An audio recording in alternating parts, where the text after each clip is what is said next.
Alright, another day, another episode, man. Well, I don't know episode number what already lah, but Ken, today we have with us a special guest. Very special. Very special guest. Actually, the biggest one. Is it the biggest one yet? Might be the biggest. Might be the biggest one. This guy, he entered like In proper size lah, not big like me, big. like macho lah, macho. Not like you, yeah. Yeah, this guy entered. Not like matcha. He but entered in macho. like Batista, you know. We should have played the team song. I'm so fucking shocked, bro. We should have played the team song. This guy entered in like Batista, I man. was adjusting the lights. I'm like, yo, who the fuck? Alright, man. So the floor is yours. Just give us a short introduction. Yeah, so I am EJ Philip. I'm Mr. World Singapore 2023, and I'm also the owner and head coach at Alpha Beast Fitness. Right? Yeah. Where is Alpha Beast? So Alpha Beast is located on Hong Kong Street, right? So it's like 3 minutes away from Clarke Quay MRT station. Yep. So is it just for PTs, or is it like a gym where people can sign up a gym membership also? So what we primarily do is we do body transformation. So people come to us, we help them to get over whatever issues they have. We help them to transform their mind, body, and also their soul. It's all the whole wellness thing that we do for them.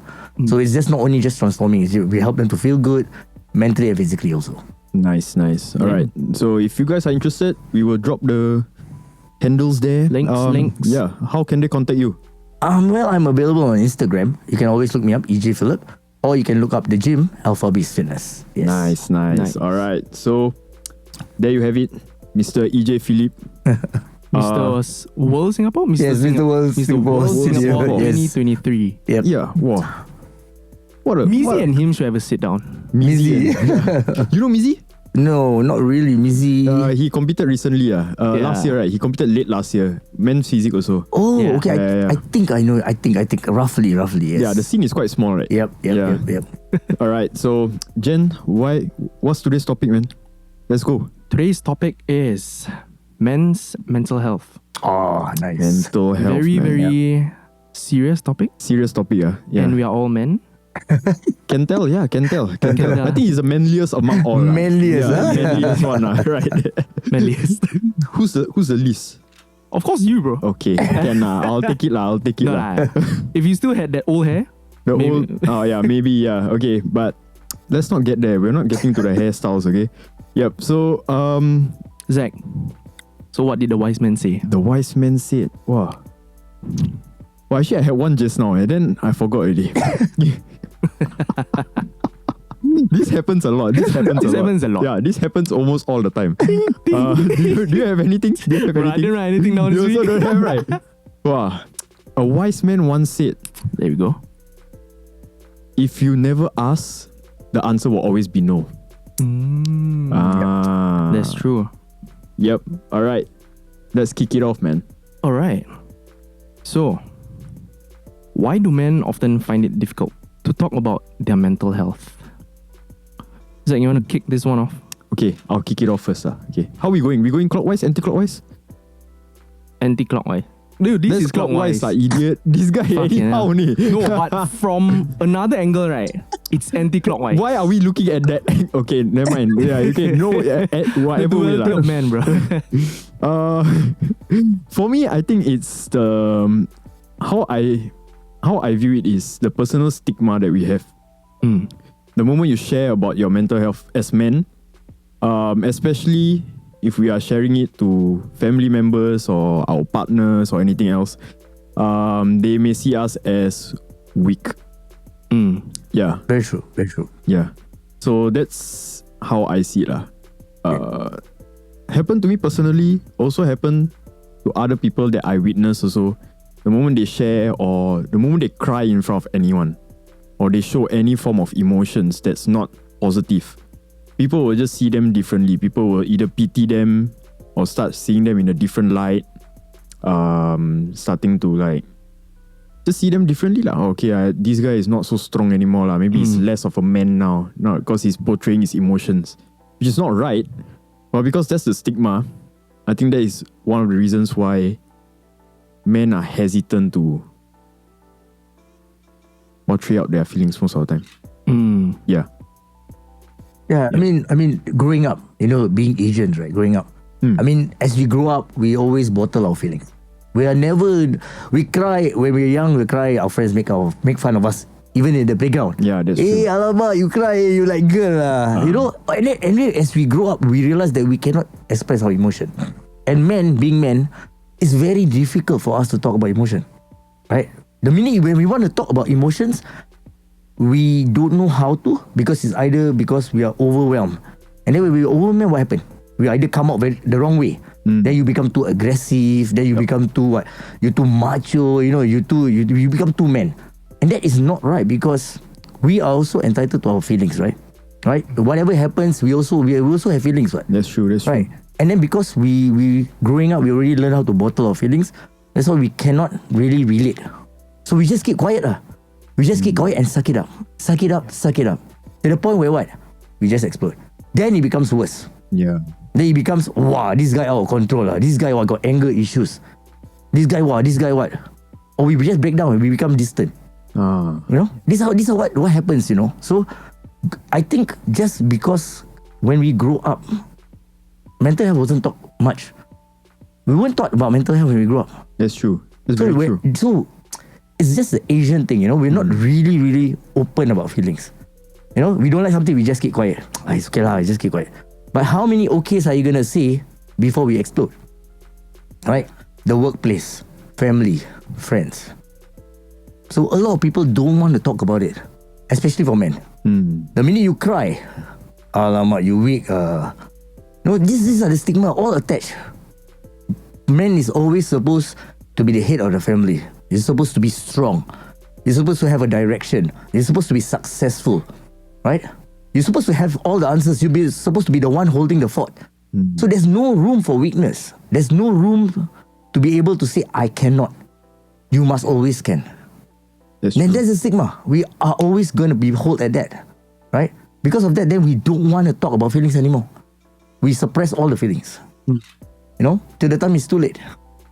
It's Totally true. agree with it. Yeah. Because from young, growing up as boys, we are not taught, again, to speak our mind, or we are not taught how to control, not even control, but manage our emotions. But instead, yeah, even in NS, they tell us, oh, suck it up. Just suck it up. If shit happens, just suck it up.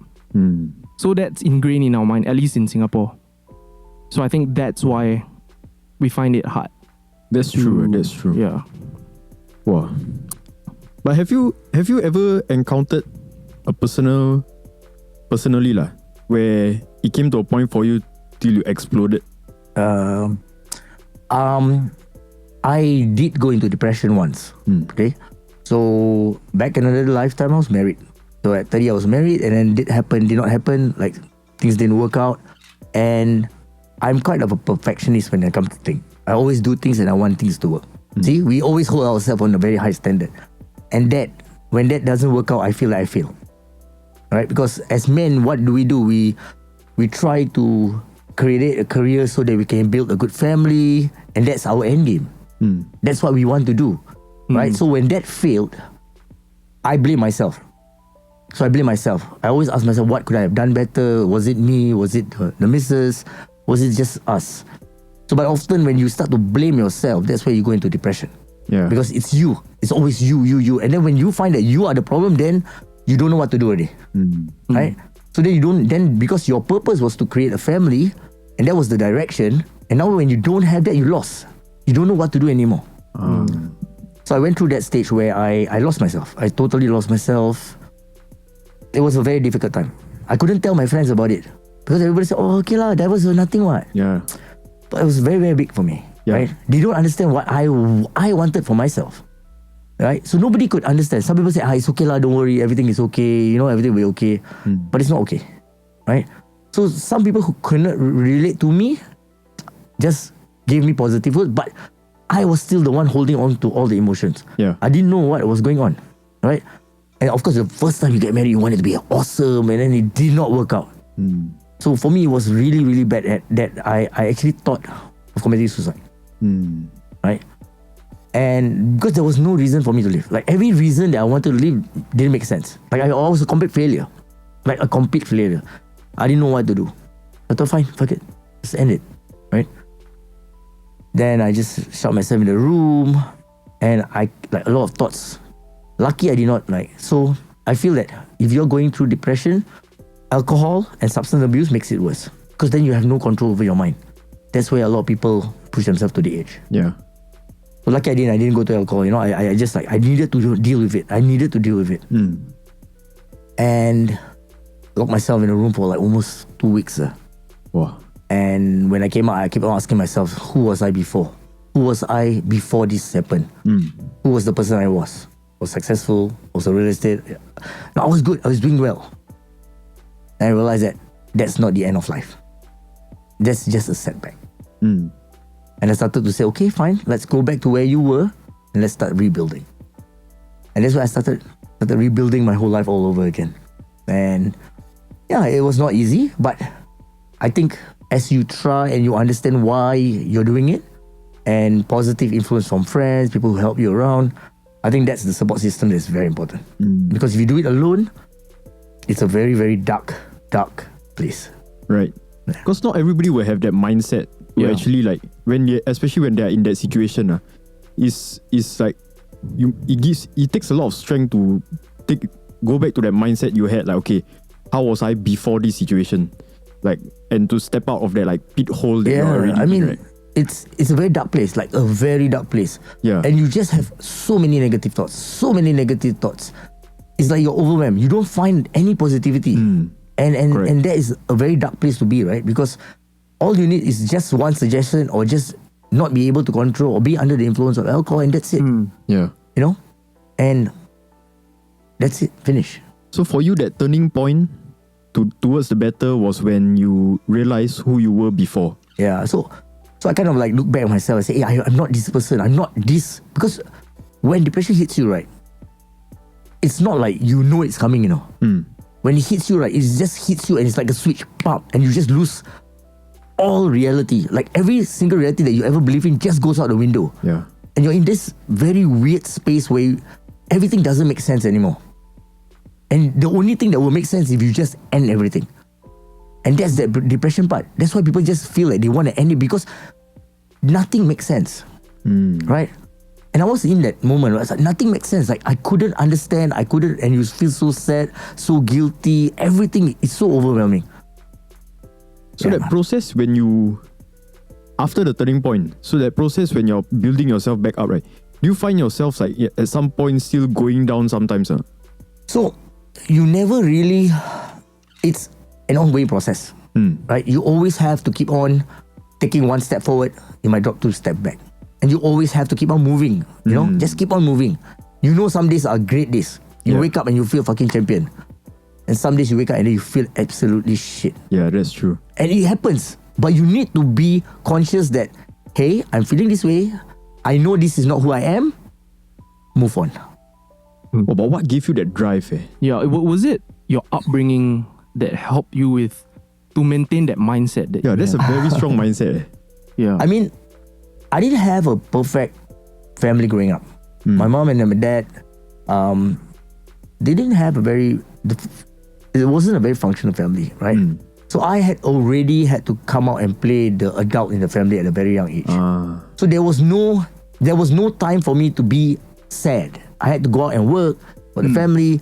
So you had to suppress all these feelings already by default, right? Right. So you had to put yourself in a mind where, okay, do or die. So you always had that attitude growing up. Always had that attitude. So for me, it's like, okay, I always had to do it. No time to be sad. Just continue doing. Right. But when that happened, I really, really lost myself. Then who was I? I was this guy who said, doesn't matter, just fucking do it. Went back into the mindset again. Wow. That's strong, That's some strong shit. Yeah.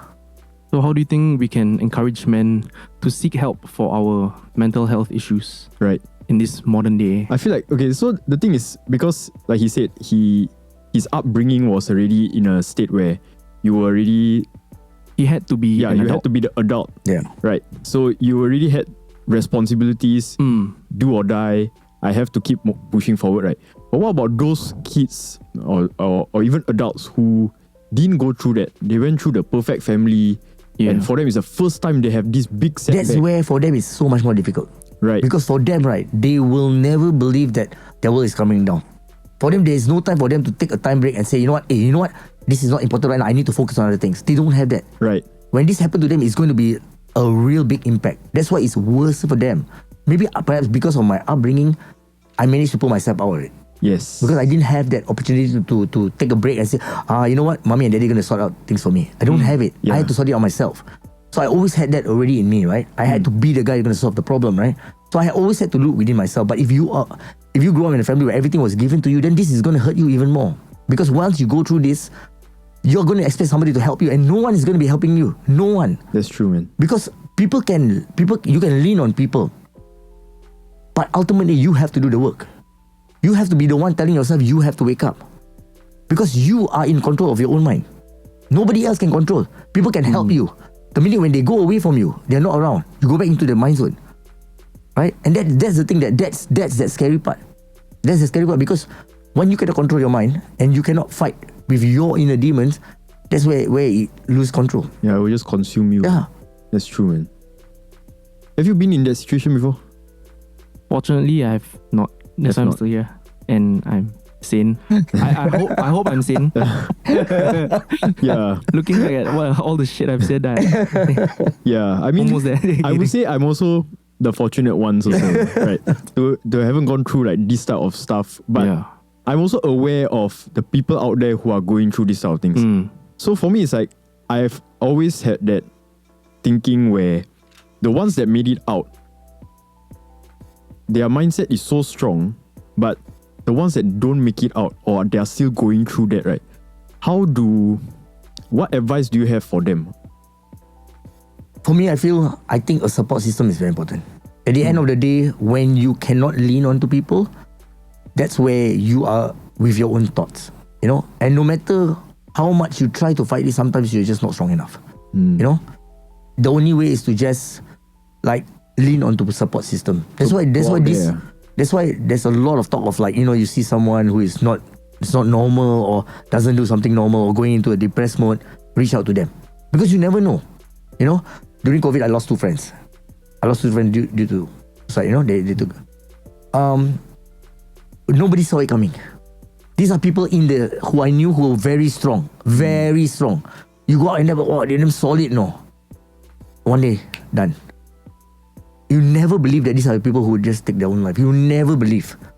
They're the ones that really keep it to themselves. Yeah, like really, because they're so strong that the whole society look at them as such a strong people. People respect them. There's so much of them, but they don't know nobody knows what's going on inside. Because they don't say also. Yes, right? true. That's so that's true. what they don't say. You know? Again, with the stigma, right? Yeah, the correct. stigma and all, they don't say how your friends judge you, how your family may judge you. Because of the stigma, they don't say. You know, so how to lean on to people? So they just swallow it, right? So the only way is if you see someone who is potentially going through something like that, I think you have to like create a safe space for them and let them know that, hey, you know what? You can talk to me. I think that's the only way you can help. You know, be around them, help them to, you know, whatever way. Just listen, don't judge. Just listen. You know, sometimes all they need to do is just rant. Yeah. Sometimes you just need to talk about their problems. Because talking about your problems means that you're letting it out. You're not bottling it in. Yeah. You know, and that could be the simplest way of helping them overcome it, right? It may not be something major. You just need to sit down there and hear them. You don't even need to give them a solution to their problem. Yeah. Right? True. So that could be the simplest way. So as peers, what are the few signs you think that we can look out for fellow brothers or sisters who might be going through something but they are not vocalizing it, or we don't really see it often? I think nowadays a lot of people like to express themselves on social media. I think you can see. Yeah. You know, the minute they start to put some sad thoughts, you know, it could be from a breakup, it could be from anything, right? Once you see that, I mean, it does help to just reach out and say, hey, you okay? You want to talk about it? Hey, you know? Right. Yeah, that's true. I think it's just something like that. I mean, a simple, hey, you okay? You want to talk about it? I think that helps. Right? I think social media is one way that now people kind of like try to slowly put the emotions out, you know, slowly, because they cannot talk, right? So just slowly try to put it out. Another sign I think is that when people start to change their character, they become very distant. They don't want to talk so much, always keep to themselves. I think this is also another very, very big sign. The common routine. If this guy is so happy, always laughing, and then you just keep quiet, something's wrong. Right? Yeah. So for your situation you came out of it alone, I would say, right? You came out of it alone. Do you think you have like a great support system now, or do you still think like you're like a solo kind of guy? Now I think I have a very, very good support system. Now I have a lot of good friends who they reach out to me. They don't hear from me like 3 days. Hey, you okay? What happened? Just 3 days. Yeah. Like, hey, what happened? You very silent. What happened? So it's very comforting to know that, hey, you know what? People are out there checking up on you. I think it's very important, right? I think that's very important just as friends. Just to check up. Hey, bro, you okay not, bro? Hey, I never heard from you. Hey, what's going on? Just to check in. And I think now the support system is really like the kind of friends I have now. Really good. Really good. They really check in on me. Good or bad, they still check in on me. And I find that is really comforting because you know that at the end of the day, you would always have somebody that can just say, hey, you know what, I want to talk about something. And they know that they know you for who you are, right? Yeah. And that's the thing. They know you for who you are, right? And that's the best thing. That's true. Do you think you have a great support system? I think we have a great support system. I think we do. I think we do. Thankfully we do. Yeah. So okay, looking back, it's been a few years already, right? Since it happened. Do you still sometimes fall back?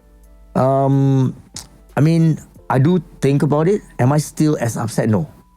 It has been some time. I've learned how to process the hurt. Because I think with every form of hurt, you need time to process. Right. And time is the only thing that can help you. And it shaped you to be a better person. It helps you to understand yourself better. Like, when are you going, how you feel, your emotions. Because you're not pushing away emotions, you're facing them front on, right? Right. And that's the difficult part. You're not hiding your emotions, you're facing it. Yeah. I mean, during the period of time, I was crying every day. I couldn't understand why. But it's just your body, your whole system just gives up. Yeah. Right? So, but you understand you're going through an emotion. Right? You don't judge yourself. Because sometimes the hardest thing is you judge yourself. Then you put more pressure on it, right? Right. So you understand it to be more easier on yourself when it comes to certain things. Like when you face failure, especially, you realize, hey, man, you know what? Hey, it's okay. You're not gonna die. Come on, buckle up. It'll be better. Right. You always try to find the positive in stuff. That's the thing. When you come out from such a dark hole, when you come out, you always look at things as so much more positive. That's true. Yeah, everything can have a solution to the problem. There's no such thing. There's no solution to a problem, right? And that's what I took away from things. No matter how bad the situation is, you will have a solution. You just have to be patient. You just have to try. Is there anything that you would have changed? Now looking back, is there anything you would have changed, like what you did back then? I cannot say I would have changed anything because I think I needed to go through that. I think I needed to go through that dark spot because what I feel, right? I feel, thank God it happened earlier, not later. Right. Because I think there is thing, as I grow older, I realize we tend to be more emotional as we grow older. We tend to be more sentimental with stuff, with relationships, with friendships, with love. We tend to be more sentimental as we grow older. Younger, it's easier to absorb the hurt and to release because we're young. Right. As we go older, it gets more and more impactful. That's why you see as people go older, when they fail, it's very hard for them to get up. Right. Because it's very difficult. The impact to them, if they were in their 30s, they say, I got time, I don't worry, But as you grow older, it becomes more impactful. Even everything from relationships to failures to everything. Yeah. They become so much more impactful. And then, if you're not in tune with your emotions, it gets worse. Yeah. So it's after all that, you started going to your fitness journey. So after that whole drama, I ended up opening a bar for a bit, right? I did that for 4 years. That was kind of like, okay, let's revisit and rebuild who I was, right? So that was what I did because I was passionate about the bar. So I went and threw myself into what I was passionate about. So started opening the bar, ran that for 4 years. And that cycle was like, I could feel that I was not happy again. Why? Because I was just doing it just because. Then the lifestyle, the drinking, the partying, that's a very bad lifestyle. Right. Then I became unhealthy, affect your mental health again. But it wasn't as bad as, but I could feel my mental health being affected. Yeah, deteriorating again. Yeah, like you can feel because you went to the worst part already. So now, as you feel, you say, oh my God, something's affecting me. Oh my God, my mental health. Then you start to reevaluate again. So, oh my God, do I really want to do this again? Or am I going back into the dark spot? You start to ask yourself, because you know, right? Yeah. So but then, it was more of a health reason this time. This I could feel myself, health, like I didn't feel good. I went for a checkup, had a health scare. Told myself, what am I doing, man? I just got out of the worst case scenario. Now I'm going back into like another worst case scenario. I said, okay, let's scrap that. Can I do something else that I maybe I earn a bit less, but I'm more happy? So now I was really prioritizing my mental health. I wanted to make sure that I wanted to be happy. I wasn't chasing the lifestyle anymore. I just wanted to be happy. Right. So I ended up becoming a personal trainer. Yeah, in a commercial gym. Right. Yeah, and that realigned my happiness. I realized I was doing something that was much more than money. I was helping people to transform, people who are unhappy with their lives. People who are unhealthy, going through mental health issues, like just being very depressed about the way they look, their relationship with friends, best because of how they are. And I was helping them to get better. And that gave me satisfaction. That made me feel happy. That gave me a new sense of purpose of what I wanted to do. Yeah. Right? And that totally changed my mindset. Like now every time when I transform someone, I'm not just transforming their body, I'm transforming their mind, their relationships, their friendships. Right. So you give back so much more, and the feeling of giving back is so much. It's unbelievable. So after your commercial gym, you decided to open your own. Yeah, so the commercial gym kind of like I stopped it right after COVID. So after COVID, then I realized that hey, maybe I should start my own. So I worked in a co-share gym for a bit, saved up for about a year, and I opened up my own gym. So when you open up your own gym, right, there's a whole different ball game idea. Yeah. Different challenges. Yeah, I mean, but the fundamental was still the same. I still tell my staff the same fundamental. Your job is to help people. Your job is to help them to be better versions of themselves, right? Your job is to advise them. Your job is to let them realize why they are there to see you. Right? So the fundamentals are always the same. The job is to always help the client to become better versions of themselves. Right? So yeah. So after all that, where would you put yourself now, like mental health wise? I think I'm definitely in a better place, right? Way better place, stronger. Of course, you do have setbacks, right? But I think I'm able to handle this. I know I'm having the setbacks. I know I am able to handle it. And with the good support system that I have around me, it's easier to talk to people because I no longer have that. I'm no longer like I'm not ashamed to talk about feelings, about emotions and all that. It's no longer that thing anymore. So the support system plays a part where you bounce off energy of people. People give you positivity, and people lifts you up. Your community lifts you up, help you to be better, and then you return the favor. Yeah, that's great, man. So what's your current goal now? Do you have a goal set for yourself? I have. I mean, my goal is, my 2-year plan basically is I want to open up a place in Bali, more of a wellness resort kind of thing. Oh, not gym lah.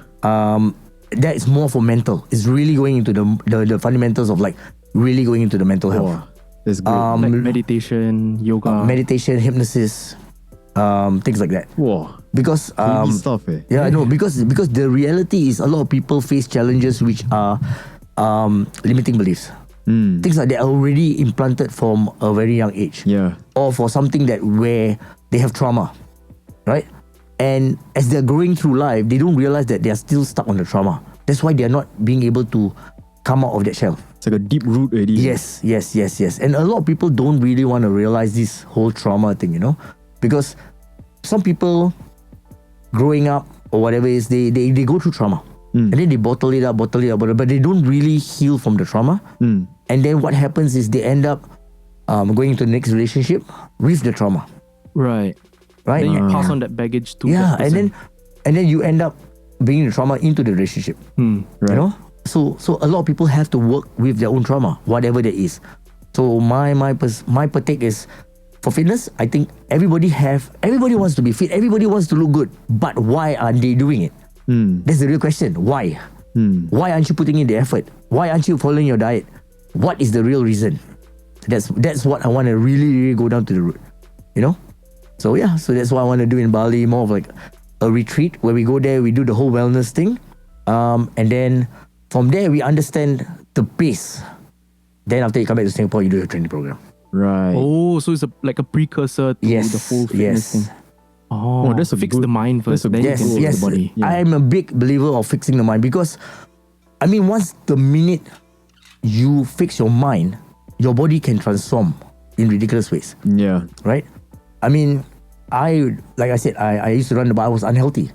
But when I went into fitness, I needed to be good. I needed to be able to understand why and how the body reacts to a lot of things, how to lose weight the best way. So I put myself through all the ways of losing weight. Like if there's 10, I tried 9 already. Except for lipo. I've tried 9 already. Now you got nothing to lipo already. This guy. So I can tell you the best way of like losing weight, right? Because I've tried it from trial and error, right? Right. But because I wanted to understand why. So the minute when I put myself to all those things, I realized, oh my God, actually your body can change. It's just your mind. Your mind is the one that is always stopping you. Right. Right? So I realized that if you really, really want to achieve something, you really want to break out of, to be the better version of yourself, you have to kind of train your mind first. People always come with, I can do it lah, but... Yeah. So once you already have that mental block, it's it's just going to spill onto a lot of things like relationship, your life, your family, your business, everything. So everything is related, right? So the minute, that's why I said when I transform people, I don't only transform their body, I also transform their mind, right? Yeah. And the minute when I transform, I see how positive impacts happen in their life. It's all because they made their first step to transform their body because of their mind. Yeah. They wanted to do it. They wanted to do it so badly. Then after that, everything just falls into play. So it's really, really crazy. Whoa. Yeah. That was heavy. That's a heavy one. Wow. But it makes so much sense. Yeah. It really does. It makes a lot of sense. Mind over Wow. body. Yeah. And the fact that you discovered, no, I wouldn't say discovered lah, but you went through all of that yourself. Yeah. You went to hell and then you came back. Yeah. and then now you're deciding to go back to hell and to bring all those who are in hell to come back. Yeah, To help all of them. I think that's the only, I think I found my calling. To Because help them. I went into a place that was so dark, so deep, that I didn't know how to come out. And I had to find my own way out, right? Right. And now I realize that, hey, since I know, why not share? Right. And that makes the whole journey of fitness so much more different already, because it's no longer just about the body anymore. Right? It's so much more different, so much more deeper than that. And gives you that sense of meaning. Yeah, like you feel purposeful. Like you wake up because you know you're not going there to get the client to do reps. No. You're going there because that client is relying on you, because you are going to give them something today that's going to change their day. And that's so different. Right? So for me, it's just not about just going there and, okay, you do for me 5 reps. Okay, thank you very much. I'll see you next week. It's not like that anymore. That's why I say the relationship you create, because what you're giving to the client is way more deeper than just training. Right. Yeah. That's why I don't call myself a trainer. I call myself a coach. Yeah. Because trainers can just ask you to do a rep. Coach, you take care of the whole client. Mind, body and soul. Right. Right? And it's sometimes just being there, listening to them, motivating them, understanding what they need to make themselves better. Because they don't see it. Right. You do. Right? So it's more than just like inside the gym lah. Yeah, it's much more than that. So yeah. Wow. Does that mean you have a lot on your plate right now? Well, I mean, see, when you don't consider it as work, it's different. It's like I'm like a therapist for people, right? You go there and then you're like, oh, today this guy has an issue. Okay, my job is to help him to be better today, one day at a time. He may fuck up his diet yesterday. It doesn't matter. Today you come to the gym. Let me help you to get tomorrow better. That's my job. That's why I tell all my clients, if you screw up your diet, don't lie to me. Just tell me. Let me help you. I want to know why. I want to know what is the trigger, so I can help you to understand. Right? So more often than not, is both of us going to and fro, understanding why you went wrong from a perspective of a coach as an outsider. Not in just the guy say, oh no, you better cut your carbs, or you better no. Tell me why. Tell me how I can help you. Tell me why. Yeah, so that's my job to actually figure out. So instead of just like blaming them or making them feel bad, you just find out the cause and then try to. Because you need them to understand why they did it wrong. Right. Right? You cannot go and crucify them for just, you go and drink so much. Oh, you cannot do that. Right. The more you do that, like a child, don't do this, don't do this, don't do this. What do you think is going to happen? The more they do. They're going to do it. They're going to do it because, it's his mindset, right? It's all our mind, right? But if you explain to them, okay, why do you do it? They say, oh no, actually I was quite stressed at work. Okay, we understand. So you need to manage your stress. Okay, let's see how we can manage your stress. You see? It's all about thinking more than that. It's not just why. Every action has an equal or opposite reaction. I tell people, right? Everybody does something because of something. Nobody just does it because, I just want to do it. It's always something. So you have to think a bit deeper and understand why they do it. Okay, so now talking about stress. How do you manage your stress? So I gym. That's how you manage your stress. I gym. I do a bit of boxing. That's what I do. So for me, I kind of like go back to what I find that's the thing that keeps me calm, keeps me level, and I get to be in my own thoughts. Yeah. So that helps. And how often do you do that? I train every day. So Every day. yeah. So I train every day. So chances are even if I'm stressed, also I'm training. Yeah. So that's. So what are a few practical steps that men can take to prioritize our mental well-being? I think more importantly, you need to be in tune with your emotions. That's a hard one. Yeah. That's a hard one. That's the base core of it, right? Once you're in tune with your emotions, then you're able to talk about it. Because if you don't want to be in tune with your emotions, then there's going to be a problem of you expressing it. Yeah, because some of them they suppress it so much to a point where they lose touch. Correct. Yeah. They lose touch of that emotion, so they don't even know why? Or how they are feeling that way. You see, men can only express emotions in one way, which is anger or silence. Two only. And both is equally dangerous. Yeah. When you become silent, you don't know what the hell you're gonna do next. But you become angry, then you become what? What is that? Very aggro, very angry. Yeah. But it's just how we are just programmed, right? So that's why being in tune with your emotions, being able to vocabularize how you feel. I think just talk about the way you're feeling when you happen to hit something. I think that's very important. So I'm feeling upset. Okay, upset, yes, but why? I feel disappointed. You really must be really in touch with your emotions. And I think that takes time. You have to have, number one, a safe space. Like somebody or a group of people who are able to help you to also verbalize your emotions. Without judgment. Yeah. The right support system is quite hard to find also. So they also help you to verbalize that you're feeling this way because, actually like that. And then you start to figure out, I'm actually feeling it because of. I'm not angry, I'm actually just disappointed. You see? Then what about those who are quiet, introverted, and they don't have a big group of friends? For example, can they do like journaling? Could that be the first? Yes. So a lot of your thoughts, if you can express it whatever the way is, saying it out or even writing it out, that's an expression, right? That's an expression of your thought, right? You are actually vocabularizing and writing it out so that you actually can internalize whatever you say. Right. Because if you don't, you're just bottling up. So you actually answer, I feel this way. You just write how you feel. Just write, I feel like this, like that. And then you sit down and you think about it. Do I actually feel this way or no? Then you start to, no, actually I don't feel this way. I feel this way.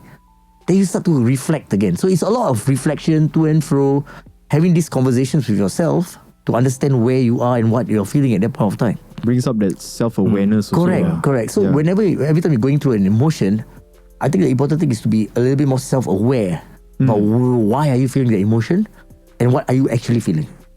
I think that's the key point. That's why you have to be in tune with your emotions. Right. So now that are you really in tune with your emotions, Eddie? I'm still learning. The journey, I will tell you, is never ending. Because you are faced with so many challenges in life. Yeah, right? New ones and stuff. And every time everything comes up with a new emotions. You know, you can actually go through something and suddenly you feel, oh my God, I'm feeling this way. Why? You know, so that's where you take a step back and reflect. Okay, why am I feeling this way? How am I feeling it? You know, why? And it slowly start to make sense, you know, without going off the handle. Right. Yeah. So the losing control part is something that you have to always... Correct. So you always have to like take a step back, internalize your emotions, understand what you're going through, talk to people, balance yourself out, right? Before you lose control. Yeah. So at the heat of the moment, for example, someone or something triggers you. What's your first thought or first plan of action, for example? So that's how I used to step back first. Or? Yeah, that's how I used to be very hot tempered. Right? So the minute I get angry, the first thing I want to say something. So now I stop. I take a break. I said, okay, I need to breathe. I need to understand why the person is saying that. Now I understand my response will cause what kind of trigger.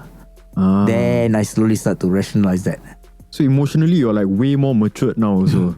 I mean, it comes with, I don't know, maybe it comes with age also, right? I mean, it also comes with age, right? I mean, you are young, you don't care, very rational, irrational. You just, just go with the feeling, you know. Just explore. As you grow older, you're like, hey, really worth it, man. Do I really want to put myself through this? You know, is it really worth it? What are the repercussions? You know, you always start to like slowly figure it out, you know? Right. So, yeah. So do you think men need mentors? Or do you have a mentor in life, in careers? I mean, we always, I think it's always good to have a mentor. Why? Because it's something to look up at, something to look up upon, and then from there you pick up all the good stuff. And these are things that people who can guide you along the way. I have so many mentors in my life. I mean, from back when I was working in the bar, from I started doing real estate, for me owning a bar. Everybody, I had mentors along the way who were like really good at what they do. I pick up all the good stuff and also the bad stuff from them. But mentor, right? You take the good, but also take the bad, right? True. That's true. But then along the way you learn. So you take all the good and it kind of redefines who you are as a person because you have so many life experiences, right? Yeah, that's true. And then when you have more life experience, you understand, okay, you know, when I was younger I would behave this way. But no, because of this one, I changed. And I changed. And you're ever changing, right? Because you always are going to learn new things. You're always going to start to meet new people, right? People are going to share with you insights. So that will help you to change. Well, this was I wasn't expecting it to be this heavy. I was like, wow. It's actually it really sounds like it sounds easy. Now the way that we put it across, it sounds easy to do it, right? But in that situation, it's actually really hard to put yourself in that thought. To manage the emotion. Manage your thoughts. Like you say, okay, take a step back. You know, at that moment when you're in a heated, let's say, argument or even like severe sadness or whatever, it's very hard for you to just say, okay, you know what? Let me take a step back. Let me breathe. Yeah. And then I'll come back to this. You know, it's straight away your emotions just take over. But I think it's being conscious. That's the thing. You have to make effort to be conscious. Because it's easy to just follow your emotions. Yeah. But you have to be conscious. Okay, no, wait. Let me take a breather. Let me think what is the right. Because don't forget, when you get emotional, you tend to say things and do things that you don't mean. Yeah. Right? And that changes the whole demographic of the whole problem already. Yeah. The moment you say it, you cannot take it back. You cannot take it back, correct. Right. Cannot delete message. Yeah, you cannot delete. The damage can be so permanent, you know. Yeah, correct. Right? And that can have a lasting effect on people. Right? People don't realize that, right? Yeah. Because you say it out of anger, just out of spite. You just say it. But you don't mean it. Yeah, true. And then you cannot take it back. Right? And I'm guilty of doing that when I was younger, man. I was guilty of doing that. And I realized how many relationships I damaged just because of me not being in control. Right? I think all of us would have had experience doing that. Yeah, I mean, if you reflect, you think. Yeah. So, I mean, now it's like, okay, I'm going to say something, I'm like, okay, wait, let me run through this 3 times before I want to say it, you know? Which is great also. Which is great. Yeah, I mean, it's a lot about being self-aware. I think so. And that's something that a lot of people still don't have. Mindfulness. Yeah, but I think it's getting better. People are actually really trying to read books on self-help, about being in tune with emotions and all that. I think it's getting better now. Now it's really getting better. Last time, very difficult. Last time you talk about men's mental health, very difficult. Yeah, last time that was a topic that nobody wants to talk about it. Nobody will talk about it. Talk about it. Yeah. Even whether it's our older generation or the generations before us, for them, it says no such thing as men's mental health.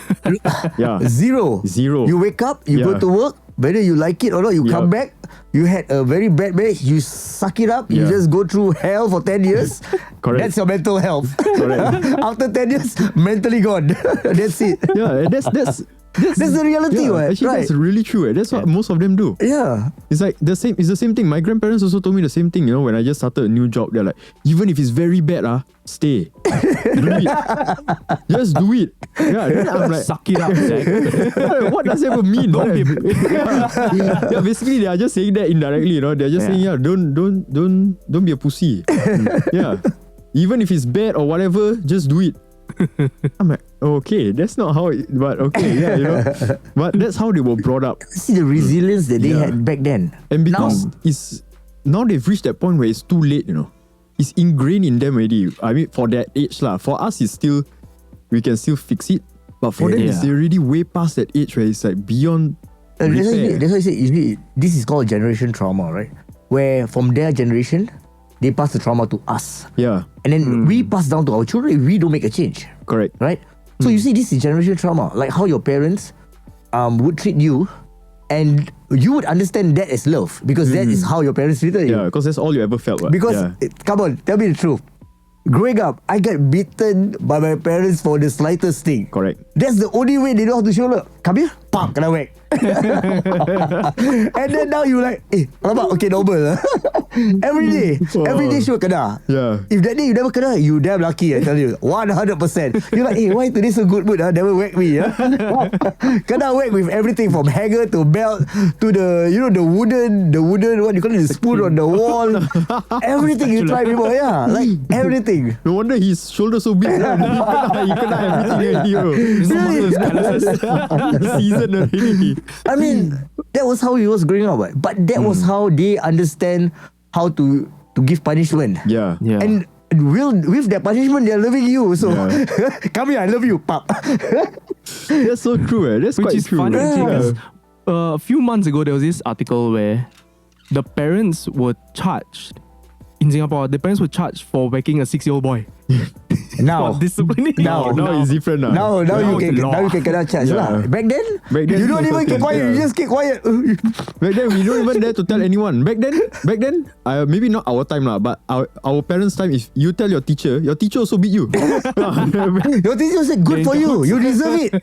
You must have done something wrong. No wonder your parents hit you. Yeah. It's like, okay, whatever. So I mean, that's generation trauma, right? Where that was how things were brought up. We were brought up in that way, in that era where that was how love was given, tough love, right? And because of that, a lot of emotions have been mixed up. You know, parents don't say I love you, don't hug you, don't do it. And then as you grow older, then you don't know how to recalibrate yourself, and then you end up being in a marriage, and you end up using the same tactics, and then and then it just continues, right? Because you're molded like that. So that's true. That's why I say we need to break out of this whole mold. You know, we need to be the one that make the change. That's why we need to be able to talk about feelings. So nowadays I see my friends who have kids, they treat the kids like small adults. They explain rationally. Hey, you know what? If you do this, I'm gonna give you a choice. You can do either this or that. And for me, back then, there's no choice. Yeah. You just do. You don't do, you get a hammer. That was the option. Can you tell me how much trauma I have growing up? Yeah, that's a lot. I can tell. How much trauma I have over the years. Do you think today if you hit the same kid, by the 70s, he will say that he's mentally, he cannot handle already. That's true. Right. The same thing I would go through, if you put a kid today, he give up already. He say, mental stress, I cannot. I give up. I want to go. Back then, no such thing mental stress. Yeah. You tell your mother, I'm mentally stressed. What? Come here, slipper. Give me one slipper, you straight away. Okay, I'm back to normal already. No stress. Straight away. What happened to your balance? No, gone with the slipper. But it's funny, but it's really true. It's true. Right? It's really true. You tell your father you stressed, then your father will tell you his whole day. And then you say, who's stressed now? And then you're like, I'm not stressed. And then even you're like, my life actually quite better. So I mean, you see, through the times, things have changed. Right now, I think it's better because we have an outlet. Back then, there's no outlet. Yeah, correct. We have to deal with it, whether we like it or not. So I think I am the sandwich generation from my parents and the upcoming one, right? So we are the ones that are able to make the change because we went through shit. We went through hell. Yeah. But then it's harder for you all because you all must learn from scratch. Yes. Yeah. But you see, we know what we went through. Yeah. And You now know we what are not to seeing do. what is going on. Yeah. And we are able to understand both and apply. You get me? Yeah. We are not, so you cannot be so strong on the idea that, oh, I have to follow my parents' way of doing things. No, rubbish. That's their way. Yeah. That's the way they were brought up. Doesn't mean that the way you are brought up now, you have to bring it on to your kids. No. You have to see what works. You have to be more rational with things. Right? Of course, there are right and wrong ways, but again, there is a balance. Yeah. So yeah, last time no balance. It's just only the right way. Correct. Parents' way. The parents' way. Wow. We can make a whole episode about that. The parents' way. It's their way or the highway. Yeah. You come back late only, you stay outside the house, lock the gate, you sleep outside. You sleep outside Correct. Nowadays, you try do that, next day, kena already. Yeah. Police knocking the Sorry, you door. left your kid outside. 1 hour later. You call police. Crazy. I mean, things are different right now, right? Yeah, So that's why I said right. now at least there's outlet for people to talk about things like that. Right? There's no longer where you are so confined to a structural way where you are not able to talk about your feelings. You know, now it's easier. Especially So- the help of social media also. Yeah, social Yeah. media. So last time there's no. Now there's social media. It's easier for people to actually reach out to you to talk about all this, right? So I mean that's the good thing lah. I think we just have to be more conscious about being available to talk about it and also to help people to feel comfortable talking about it. I think that's very important as a society, right? As a society. That's good. That's great, man. Wow, I really love this session. Yeah. This session was This is one of the, I think the most the most fruitful one. meaningful one, correct? Yeah. All our previous one is just rubbish. so much rubbish. Especially if it's just the both of us. If it's just the both of us, we just talking so much rubbish. Wow, and then today suddenly we just dropped the bomb. Bro, it's a whole switch. Whole switch. But it's nice, it's nice. Yeah, and it's really nice to hear your story, how you came out of the pit hole. It's not something that a lot of people are willing to share also. I mean, of course, it's not comfortable. It's still something I still I'm working with. Still working with. But I mean, I hope that I share my story. I hope I can inspire people to say, you know what, it's not the end. Maybe I need to dig a little bit deeper. No, I'm sharing my story so that I can inspire other people. Right? So it's never the end. You just have to find a way. Whatever the way is, there's always a way to any problem. That's true, man. So EJ, really appreciate you being here today. Thank you so man. much. Thanks a lot, man. It's a long time coming, but what did the wise man say? Yeah, give us your wise man saying, man. Every action has an equal or opposite reaction. What you can control, you control. What you cannot control, you manage. Oh, Damn. wow, that was a good one. That was a good one. Yes.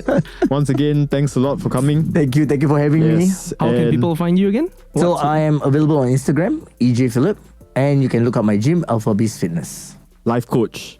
Life coach. Life coach, man. All right, man. All right. Thank you, guys. End it, man. Thank you.